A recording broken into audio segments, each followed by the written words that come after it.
Men have been lied to. Your teachers told you to be polite. Your parents told you to be kind.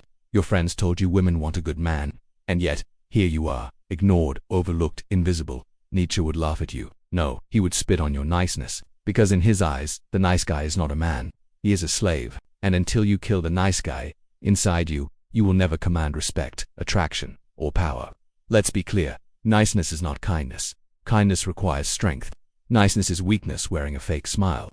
Nice guys don't inspire desire. They inspire boredom.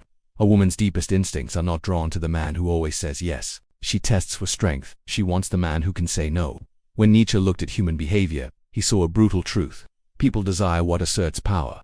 They respect what resists them. Women, like men, are biologically wired to seek vitality, confidence, and dominance, not compliance.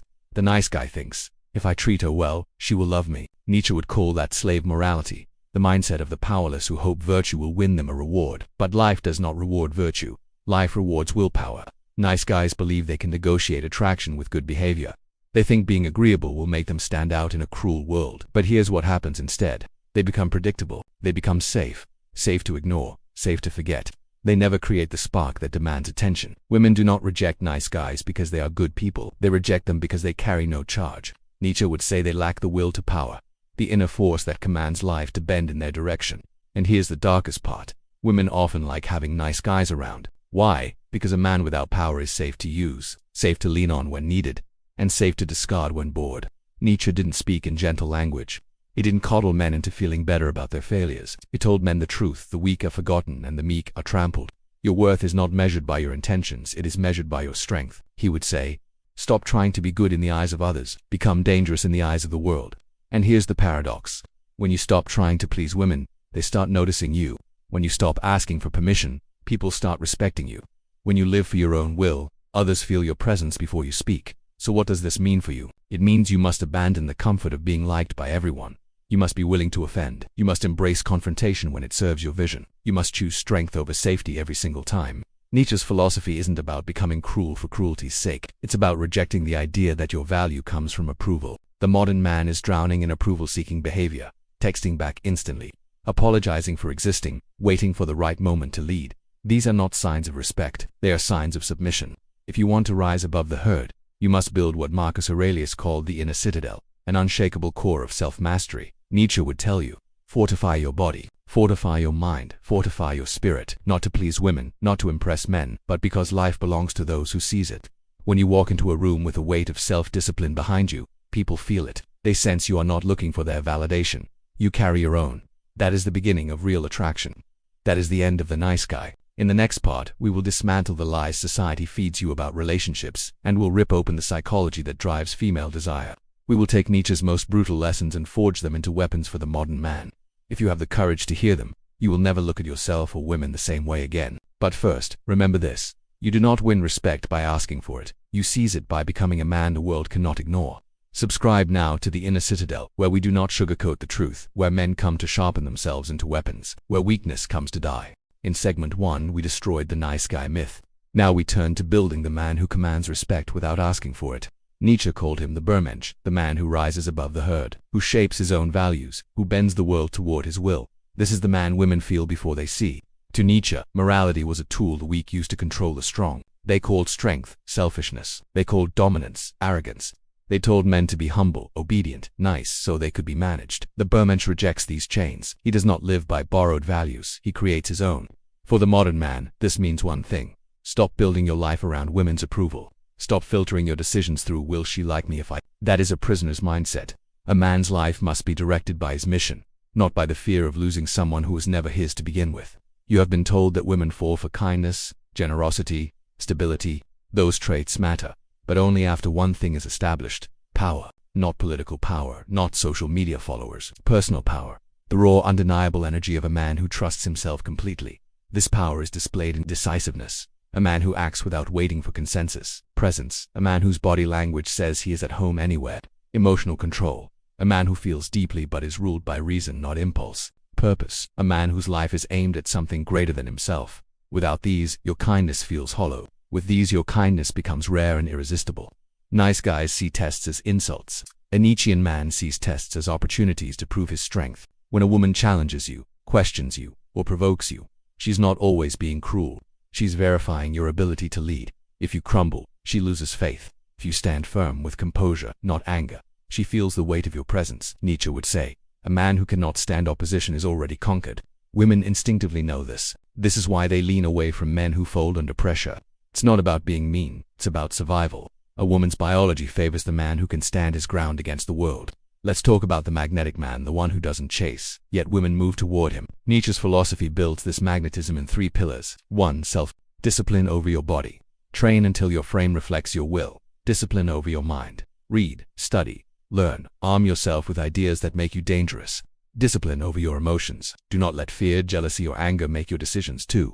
Vision. Know exactly what you want from life. Not vague dreams, but clear objectives. Set standards for who is allowed in your world, women included. Live each day aligned with your mission. Not drifting, not waiting. 3. Boundaries. Never allow disrespect without consequence. Walk away when someone crosses your line, whether she's the most beautiful woman you've ever met or not. Make it clear you belong to yourself first. The modern man is addicted to female attention. He checks her texts before his morning coffee. He edits himself to keep her comfortable. He hides his ambition to avoid intimidating her. Nietzsche would call this the worship of the false god. A man who centers his life on a woman becomes smaller in her eyes, not because she is cruel, but because he has abandoned himself. The solution is not to withdraw into bitterness. It is to recenter your life around your mission, to make her presence a complement, not the center of your existence. This will offend you if you are still clinging to modern romantic illusions. Nietzsche believed equality in love was an illusion. One partner always holds more influence, and the other submits, sometimes in subtle ways, sometimes openly. In most cases, women are drawn to men they can respect and follow. This does not mean dominance is abuse. It means leadership is the natural structure of attraction. A woman respects the man who has the strength to lead, and she loses respect for the man who hesitates. The nice guy hesitates because he fears losing her. The Übermensch leads because he knows losing himself would be worse. From this point forward, you must train yourself to hold frame in every interaction. Frame is your internal reality, the set of beliefs, values, and goals that shape your behavior. When your frame is strong, no woman's beauty or approval can shake it. When your frame is weak, you bend to her moods, her whims, her tests, and she loses the instinct to follow you. If you want to be that man, you cannot live like the herd. You cannot drown in meaningless entertainment, empty consumption, and endless digital validation. You must stand apart, and this will make you a target. People will call you arrogant, cold, selfish. Wear those words as armor. They are the cries of the herd as you walk beyond them. This is what Nietzsche meant when he said, you must become who you are. Not who the world tells you to be, not who women want you to be, but the man you are when no one's expectations control you. In the next segment, we will drill into practical step-by-step Nietzschean tactics to break free from nice guy habits, build dominance without arrogance, and embody the man women truly desire. It will be blunt, it will be uncomfortable, but it will be the start of a transformation that makes you unrecognizable in a year. Subscribe to the Inner Citadel now, because every day you stay the same, another man becomes the one you could have been. Theory without practice is useless. You can memorize every quote from Nietzsche, read every book on attraction, but if you don't live it, you are still the nice guy in disguise. Now we strip the philosophy down to a daily battle plan, a regime that turns you from compliant to commanding. Before you can build strength, you must starve the habits that make you weak. Nietzsche's philosophy demands a revaluation of all values, and that includes cutting out everything that reinforces dependence and mediocrity. This means stop seeking instant validation from women through endless texting and social media likes. Remove any entertainment that replaces real challenges with fake victories. Constant scrolling, video game marathons, binge-watching shows that sedate you. Stop over-explaining and apologizing for your desires, beliefs, or ambitions. Weak men feed on comfort. Strong men feed on challenge. Your daily choices decide which one you become. Nietzsche wrote often about the unity of mind and body. He saw physicality not as vanity, but as proof of willpower. A soft, neglected body sends one message: this man doesn't even rule himself. You cannot lead others if you have not conquered your own flesh. Your body training should focus on strength over aesthetics, muscle that performs, not just muscle that poses. Compound lifts, squats, deadlifts, bench press, peel-ups, the foundation of raw power. Explosive training, sprints, boxing, kettlebell work. Your body should be ready for sudden, decisive action. Train like a warrior, not a gym influencer. Strength should be your default state, not a filtered image. If you only train your body, you become a blunt instrument. If you only train your mind, you become a powerless intellectual. Nietzsche's man is both a thinker and a doer. Every morning, read 15 to 30 minutes of something that challenges your worldview. Nietzsche, Marcus Aurelius, or other great minds. Journal in command form. Not I hope to, but I will. Turn intentions into orders. Question 1. Belief you currently hold and examine its origin. Is it truly yours, Or was it fed to you by culture, media, or relationships? This daily mental sharpening ensures you are not just strong, but dangerous in thought. Frame is the silent force that women and men feel when they're in your presence. To strengthen it, speak slowly and clearly. Rushed speech signals self-doubt. Hold steady eye contact without staring aggressively. Allow pauses in conversation. The man who fills every silence reveals insecurity. Never justify your preferences or boundaries. State them once and let them stand. The man with strong frame is a leader without having to announce it. Women are not drawn to the man who is available to everyone. They are drawn to the man whose time is rare and whose presence feels earned. This is not about arrogance. It is about protecting your energy. You do this by saying no without explanation, refusing to invest in people who bring drama, disrespect, or distraction, scheduling your life around your mission first, then relationships. When a woman realizes your life will continue powerfully with or without her, her respect for you deepens. Every man must have a mission larger than himself, a pursuit so consuming it orders his entire life. Without a mission, you will default to chasing women as your main source of meaning. That is the death of masculine energy. Your mission could be building a business, mastering a craft, leading a cause, but it must demand your excellence every day. When you live for your mission, women sense it. They feel they are walking beside a man moving toward something unstoppable. Nietzsche thrived on the idea that struggle forges greatness. To embody this, you must train your mind to run toward discomfort. Speak up in situations where you would normally stay quiet. Take calculated physical risks. Learn a combat sport. Climb, hike dangerous terrain. Expose yourself to extreme weather through controlled training, cold showers, winter runs, heat training. The more you normalize discomfort, the less fear controls you. Attraction thrives on polarity. Masculine and feminine energy complementing each other. A man who embodies decisive leadership, strength, and direction naturally creates this polarity. Do not dim your masculine traits to even things out. That kills desire. Lead with calm authority and invite her to respond with feminine energy, playfulness, softness, reset. This is not an act. It is the natural rhythm of biological attraction. Women notice the man who is respected by other men. Build alliances, lead in group settings, and speak with authority on subjects you know. Do this without pandering or trying to please everyone. Respect gained through authenticity holds power. Respect gained through flattery collapses instantly. One of Nietzsche's core ideas is the will to power, the ability to shape reality to your vision. Part of this is the willingness to leave situations that diminish you. When you walk away without anger or begging, you broadcast a truth few men live. I am my own source of worth. This is the final test of masculine strength and the one women never forget. You now have the blueprint. It's not theory, it's a daily war plan. The man who follows it will be unrecognizable in a year. The man who ignores it will stay stuck, complaining about the women who overlook him. In the next segment, we go deeper.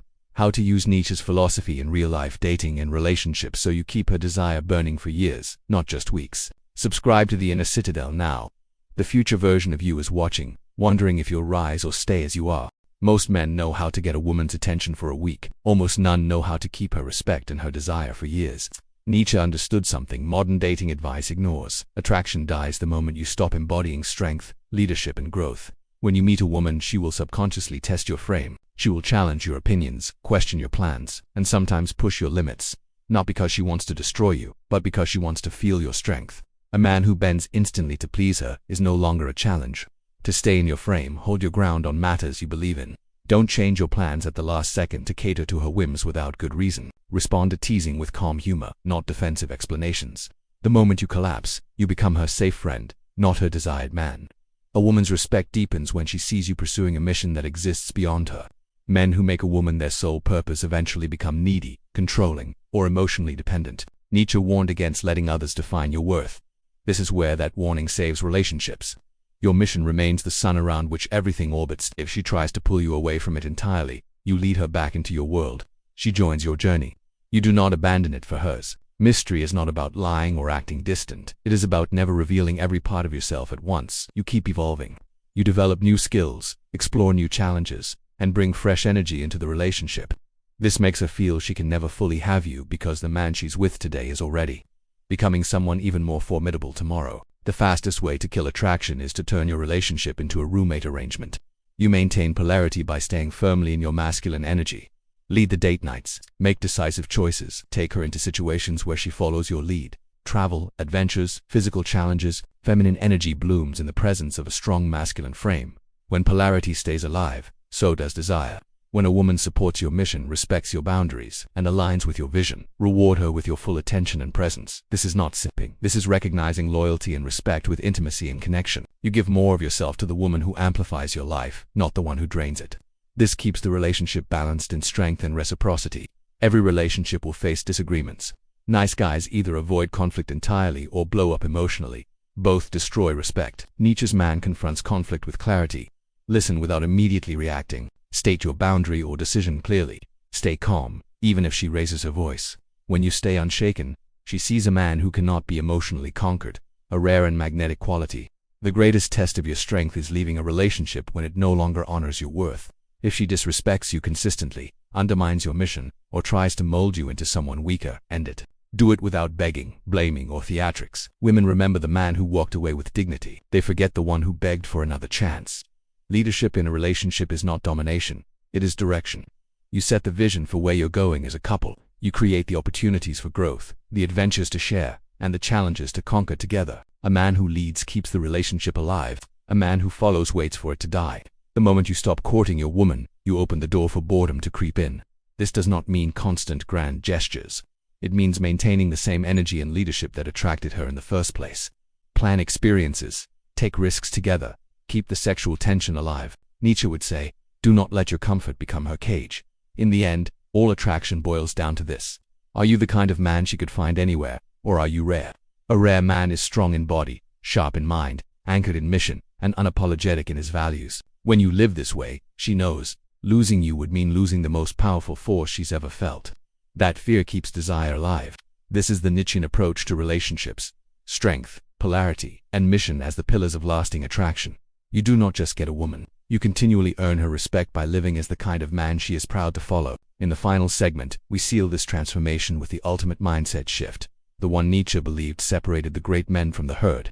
If you've stayed with me this far, you are ready for it. Subscribe to the Inner Citadel now, because the last chapter will change how you see yourself, and every relationship you'll ever have. Every piece of advice you've heard so far about strength, mission, and respect rests on one foundation: self-sufficiency. Nietzsche called this the path to the Übermensch, the overman, a man who rises above the herd and lives by his own code. Most men live their lives chasing validation. They seek approval from women, bosses, friends, or strangers online. Every choice they make is filtered through the question, will they like me for this? Nietzsche's man asks a different question.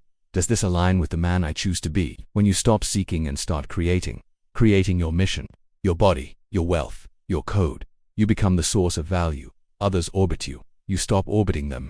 Approval addiction is subtle. It looks like over-explaining yourself. It looks like asking permission to live the life you want. It looks like dimming your strength so others feel comfortable. Nietzsche would see this as self-betrayal. He would tell you to kill the need for approval the same way a warrior kills hesitation before battle, swiftly, without mercy. The Übermensch is not a rebel without purpose. He is a lawgiver to himself. He decides his values, his priorities, and his destiny, and then lives them without apology. You cannot keep a woman's respect if you bend your rules the moment she disagrees. You cannot lead men if your convictions collapse under criticism. You cannot be free if you fear being disliked. If you live as the man Nietzsche describes, people will misunderstand you. They will call you arrogant for being confident. They will call you cold for having boundaries. They will call you selfish for putting your mission first. This is the price of self-mastery, being willing to walk alone when the crowd turns away. But here's the secret. When you walk with conviction, the right people follow. A man who fears solitude becomes a slave to whoever offers him company. Nietzsche believed greatness grows in solitude, because solitude forces you to face yourself without distraction. In solitude you sharpen your skills without applause, build your vision without interference, learn to enjoy your own presence. When you no longer need someone to fill your silence, you choose relationships out of strength, not desperation. Here's what most men don't realize. The less you need from others, the more attractive you become. Not just to women but to friends, allies, and opportunities. Why? Because people can feel when you're not pulling energy from them. You're radiating it. You become a source, not a sink, a builder, not a beggar. All external power begins with inner mastery. If your emotions control you, others will control you through your emotions. If your fears control you, others will control you through your fears. Nietzsche's man trains himself like a warrior. He does not let insults break him. He does not let praise soften him. He does not let setbacks stop him. This is not coldness, it's discipline. You feel everything but you decide your actions. When you live as the Übermensch, respect is no longer something you demand, it's something you command. Your body reflects discipline, your work reflects purpose, your relationships reflect standards. Women respect you because you respect yourself. Men respect you because you embody the qualities they admire but have not yet mastered. Before you expect anyone to follow your lead, ask yourself this. If you met yourself today, would you be inspired to follow that man? If the answer is no, build until the answer is yes. If the answer is yes, keep building because greatness has no finish line. This is the path Nietzsche carved for the modern man. Not the path of comfort, not the path of approval, the path of strength, mission, and independence. If you want to keep becoming the man others cannot replace, the man women desire and men respect, this is where you belong. Subscribe to the Inner Citadel now, because the world needs fewer nice guys, and more men forged in the fire of their own will. This is the Brotherhood. See you on the next one.